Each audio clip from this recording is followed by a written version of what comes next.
السلام علیکم ورحمۃ اللہ وبرکاتہ۔ ان الحمد للہ والصلاۃ والسلام علی رسول اللہ، اما بعد۔ محترم ناظرین کرام، الحسان اردو چینل میں آپ کا خیر مقدم ہے۔ اس سے پہلے درس میں ہم نے بلوغ المرام کا مختصر تعارف آپ حضرات کے سامنے بیان کیا تھا۔ آج کے درس میں چند بنیادی اصطلاحیں جو کتب احادیث میں استعمال کی جاتی ہیں ان کا ذکر کیا جائے گا، اور وہ ہیں حدیث، راوی، سند اور متن، اور اسی طرح سے حدیث کی مختلف اعتبار سے اقسام۔ حدیث لغوی اعتبار سے جدید کو کہتے ہیں، نئے کو کہتے ہیں، چونکہ بات زبان سے نکلتی ہے، نئی ہوتی ہے، اس لیے اسے حدیث کہا جاتا ہے۔ اور اصطلاح محدثین میں اس کا معنی اور مفہوم یہ ہے کہ ما اضیف الی النبی صلی اللہ علیہ وسلم من قول او فعل او تقریر او وصف خلقی او خلقی، کہ جو نبی اکرم صلی اللہ علیہ وسلم کی جانب قول، فعل یا تقریر یا اسی طرح سے وصف ہو، چاہے وہ اخلاق و عادات کے اعتبار سے ہو یا شکل و صورت کے اعتبار سے ہو، اسے حدیث کہا جاتا ہے۔ اور جو رجال، جو آدمی اس روایت کو بیان کرتا ہے نبی اکرم صلی اللہ علیہ وسلم سے لے کر محدثین تک، ان کو راوی کہا جاتا ہے۔ ان کی جمع روات آتی ہے، اور اس سلسلے کو، جو روات کا سلسلہ ہے، کڑی ہے، اس سلسلہ سند کو سند کہا جاتا ہے۔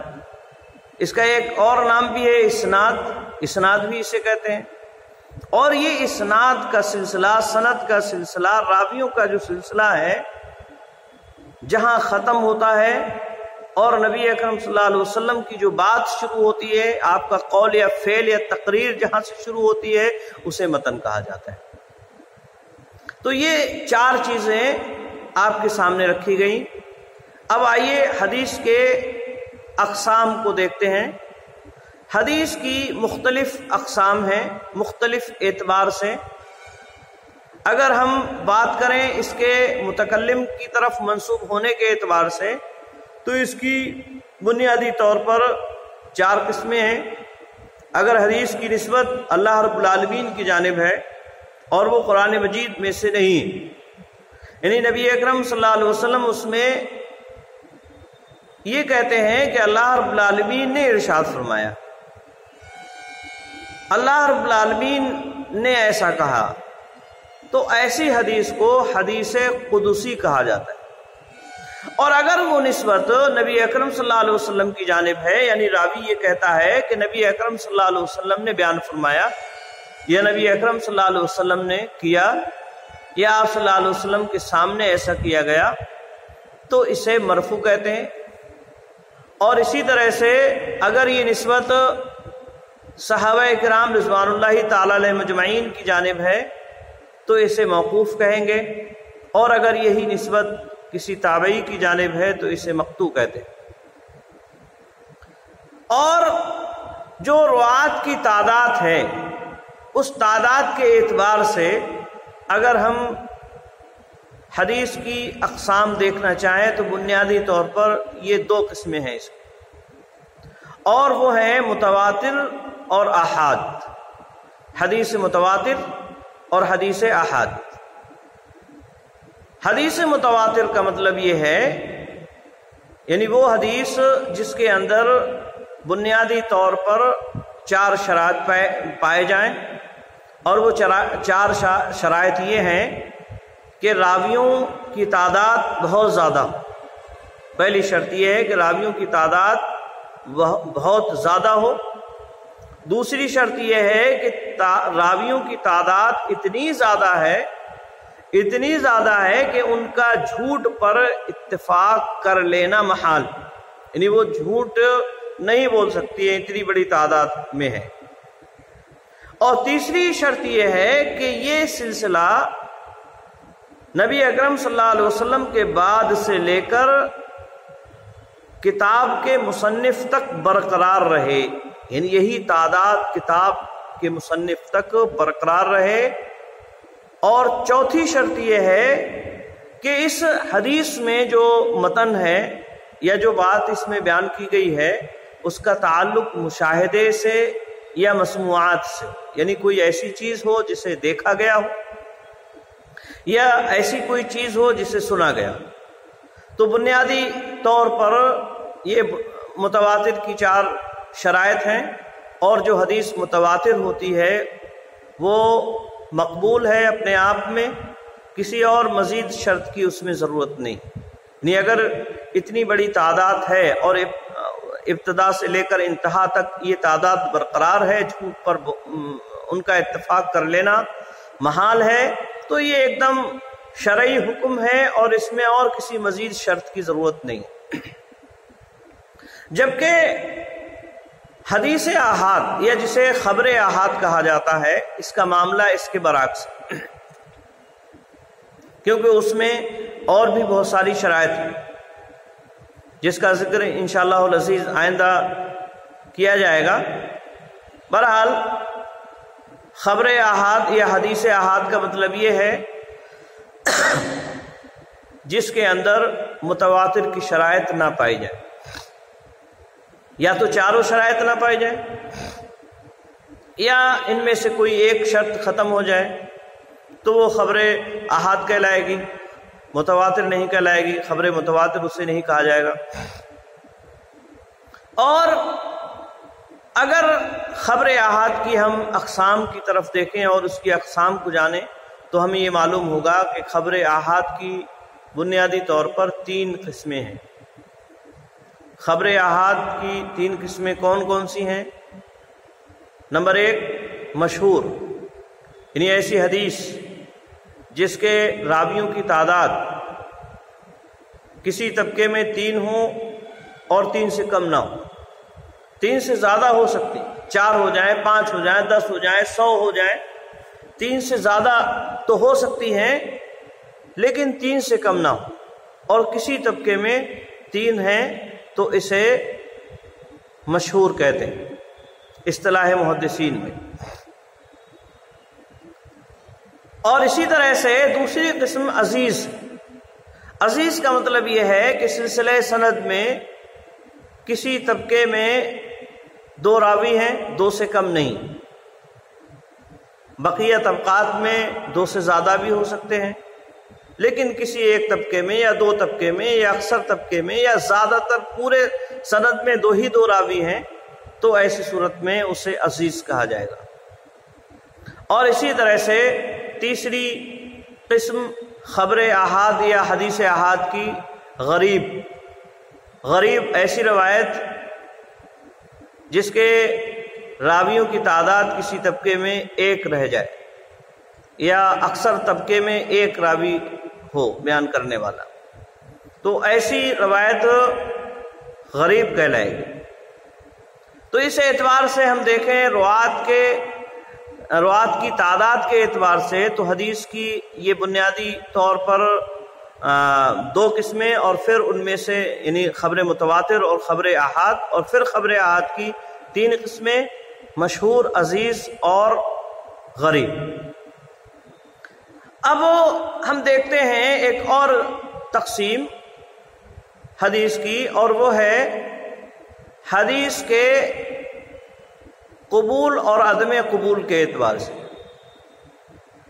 اور حدیث کے قبول اور عدم قبول کے اعتبار سے حدیث کی 2 قسمیں ہیں، بنیادی طور پر 2 قسمیں ہیں، حدیث صحیح اور حدیث ضعیف۔ حدیث ضعیف کا ذکر انشاءاللہ العزیز آئندہ کسی درس میں آئے گا۔ حدیث صحیح کے تعلق سے ابھی آپ حضرات کے سامنے معلومات رکھی جا رہی ہے۔ حدیث صحیح کسے کہیں گے؟ یعنی جس میں صحیح کی شرائط پائی جائیں، اور صحیح کی شرائط کیا ہیں؟ وہ 5 شرائط محدثین نے بیان کی ہیں۔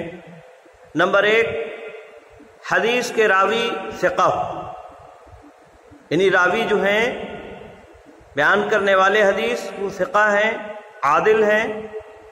دوسری شرط حدیث کے راوی تام الضبط ہیں، ان کا حافظہ مضبوط ہے۔ تیسری شرط سند متصل ہے، سند میں کسی بھی طرح کا کوئی انقطاع کہیں بھی نہیں پایا جا رہا ہے، کوئی راوی حذف نہیں ہے۔ چوتھی شرط حدیث میں شذوذ نہیں ہے، کوئی مخالفت کسی طرح کی ثقہ راویوں کی نہیں پائی جا رہی۔ اور پانچویں شرط حدیث کے اندر کسی بھی طرح کی کوئی علت نہیں پائی جا رہی۔ یہ 5 شرائط اگر کسی حدیث میں پائے جاتے ہیں تو اسے حدیث صحیح کہا جائے گا۔ اور حدیث صحیح کی بھی 4 قسمیں بنتی ہیں۔ جو 5 شرائط میں نے آپ حضرات کے سامنے بیان کیے، یہ اگر کسی حدیث میں پائے جا رہے ہیں تو یہ حدیث صحیح لذات ہی اسے کہیں گے، حدیث صحیح لذات ہی، یعنی یہ اپنے آپ میں صحیح ہے، کسی سہارے کی ضرورت اسے نہیں۔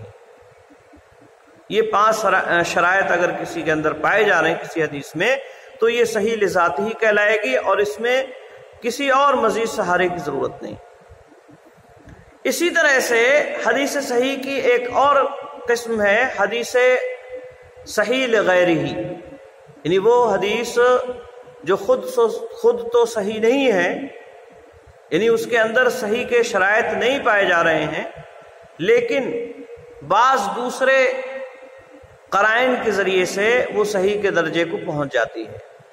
حقیقت میں یہ حدیث حسن ہوتی ہے۔ حدیث حسن کی تعریف ابھی بتلاتا ہوں۔ تو حقیقت میں یہ حدیث حسن ہوتی ہے، لیکن متعدد طرق کئی سندوں سے وارد ہونے کی وجہ سے یہ حدیث صحیح ہو جاتی ہے، لیکن چونکہ یہ سہارے کی وجہ سے صحیح ہوئی ہے اسی لیے اس کو صحیح لغیرہ ہی کہا جائے گا، صحیح لذات ہی نہیں کہتے۔ حدیث صحیح کی تیسری قسم ہے حسن، حسن لذات ہی۔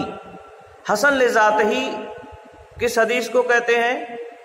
حدیث حسن لذات ہی ایسی حدیث جس کے اندر صحیح کے شرائط پائے جائیں سوائے اس کے کہ اس کے راوی خفیف الضبط، یعنی جو 5 شرائط ہیں ان میں سے 4 شرائط حدیث حسن میں ہیں، البتہ ایک شرط جو 2 نمبر پہ ہے، یعنی راوی تام الضبط کی بجائے خفیف الضبط ہے، تو اسے حدیث حسن کہتے ہیں، حسن لذات ہی کہیں گے اسے۔ اور یہی روایت اگر متعدد طرق سے آ جائے تو اسے حدیث صحیح لغیرہ ہی کہیں گے، جیسا کہ ابھی بیان کیا گیا۔ چوتھی قسم صحیح کی حسن لغیرہ۔ حسن لغیرہ حقیقت میں ضعیف ہوتی ہے، حدیث ضعیف ہے یہ، لیکن اس کا ذوف اتنا زیادہ نہیں ہے، بہت زیادہ اس میں ذوف نہیں پایا جاتا ہے، بلکہ معمولی ذوف ہوتا ہے جو متعدد طرق کی وجہ سے ختم ہو جاتا ہے اور وہ حسن لغیرہ کے درجے کو پہنچ جاتا ہے۔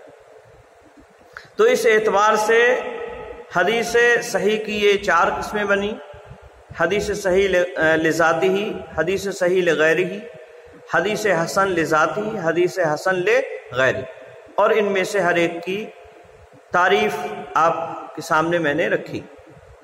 اسی طرح سے حدیث صحیح کی ایک اور قسم بھی ہے، تقسیم ہے، اور وہ ہے حدیث کے معمول بھی اور غیر معمول بھی ہونے کے اعتبار سے۔ یعنی کبھی کبھی ایسا ہوتا ہے کہ حدیث معمول بھی ہوتی ہے، اس پر عمل کیا جاتا ہے، کرنے کے لائق ہے، اس پر عمل کیا جانا چاہیے اور کیا جاتا ہے اس میں عمل۔ اور کبھی کبھی ایسا بھی ہوتا ہے کہ بعض وجوہات کی وجہ سے صحیح سند سے ہونے کے باوجود حدیث پر عمل نہیں کیا جا سکتا ہے۔ تو اس اعتبار سے حدیث کی یہ 2 قسمیں بنتی ہیں، حدیث معمول بھی و حدیث غیر معمول بھی۔ صحیح ہے لیکن پھر بھی عمل کے اعتبار سے، عمل کیا جائے یا نہ کیا جائے، اس اعتبار سے یہ 2 قسمیں بنیں گی، حدیث معمول بھی اور حدیث غیر معمول بھی۔ حدیث معمول بھی اس کی 3 قسمیں بنیں گی، اور وہ ہیں محکم، محکم کا مطلب یہ ہے کہ وہ حدیث صحیح ہے اور اس کے مقابلے میں کوئی دوسری صحیح حدیث موجود نہیں، اس کے مقابلے میں کوئی دوسری حدیث صحیح نہیں۔ مقابلے سے مراد یہ ہے یعنی اس طرح کی کوئی حدیث نہیں ہے اس کے مقابلے میں صحیح کہ اگر ان میں سے ایک پر عمل کیا جائے تو دوسری کا ترک کرنا لازم ہے، تو ایسی کوئی حدیث اس کے مقابلے میں نہیں ہے، تو اسے کہتے ہیں محکم حدیث۔ اور بہت ساری احادیث کتب احادیث میں جو بیان کی گئی ہیں وہ محکم ہے۔ اسی طرح سے حدیث معمول بہ کی ایک قسم ہے ناسخ۔ ناسخ کا مطلب یہ ہے کہ اللہ رب العالمین نے کوئی حکم پہلے بیان کیا اور اس کے بعد کوئی دوسرا حکم بیان فرمایا۔ نبی اکرم صلی اللہ علیہ وسلم نے حدیث میں کوئی ایک حکم دیا پہلے، بعد میں اس کے مقابلے میں ایک دوسرا حکم بیان کر دیا، جیسے اللہ کے نبی صلی اللہ علیہ وسلم نے بیان فرمایا کہ میں نے تمہیں زیارت قبور سے منع فرمایا تھا، اب میں تمہیں زیارت قبور کی اجازت دیتا ہوں۔ تو زیارت قبور کرنا یہ ناسخ ہو گیا، اور جو منع کا حکم تھا یہ منسوخ۔ تو ناسخ یہ معمول بہ کی دوسری قسم ہے۔ اسی طرح سے معمول بہ کی ایک تیسری قسم ہے راجح۔ حدیث میں اس کے مقابلے میں کوئی دوسری صحیح حدیث ہے، لیکن اس صحیح حدیث میں ایک ایسی روایت ہے جس میں کچھ ایسے قرائن پائے جا رہے ہیں جن کی بنیاد پر ایک حدیث راجح قرار پاتی ہے اور دوسری مرجوح قرار پاتی ہے۔ تو جو روایت راجح ہوگی اس پہ عمل کیا جائے گا، گویا کہ وہ معمول بہ، اور جو روایت اس کے مقابلے میں ہے یعنی مرجوح جو قرار پائے گی وہ معمول بہ نہیں ہے، اس پہ عمل نہیں کیا جائے گا۔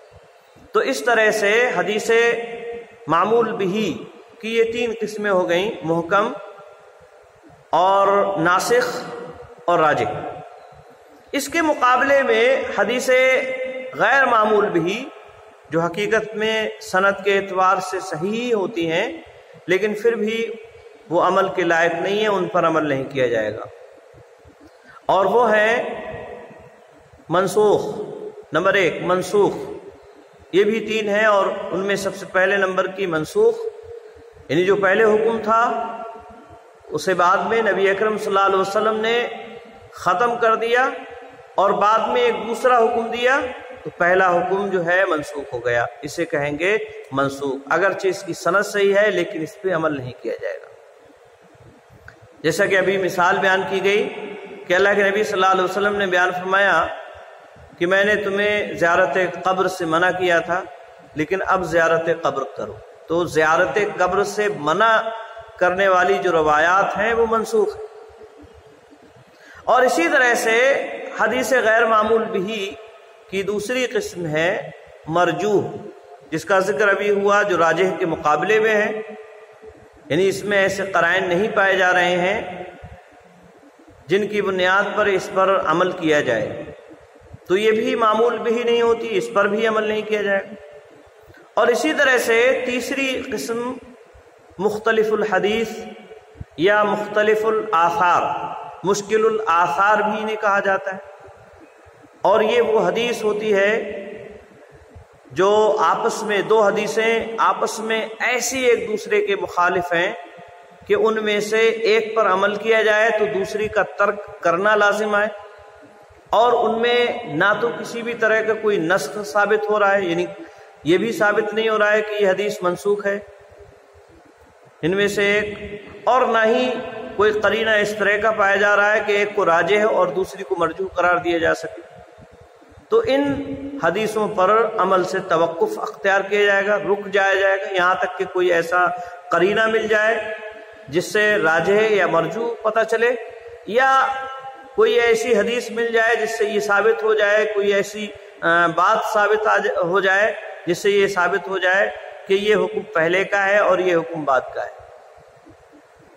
جب تک ایسا کچھ نہیں ہوتا ہے اس حدیث پر جسے مشکل آثار یا مختلف الحدیث کہا جاتا ہے اس پر عمل نہیں کیا جائے گا۔ تو یہ بنیادی طور پر صحیح احادیث سے متعلق میں نے چند باتیں آپ حضرات کے سامنے رکھی۔ حدیث ضعیف حدیث سے متعلق باقی باتیں جو ہیں انشاءاللہ العزیز باقی درس میں بیان کی جائیں گی۔ اللہ رب العالمین سے دعا ہے اللہ رب العالمین ہمیں نیک عمل کرنے کی توفیق عطا فرمائے۔ آمین۔ وآخر دعوانا الحمدللہ رب العالمین۔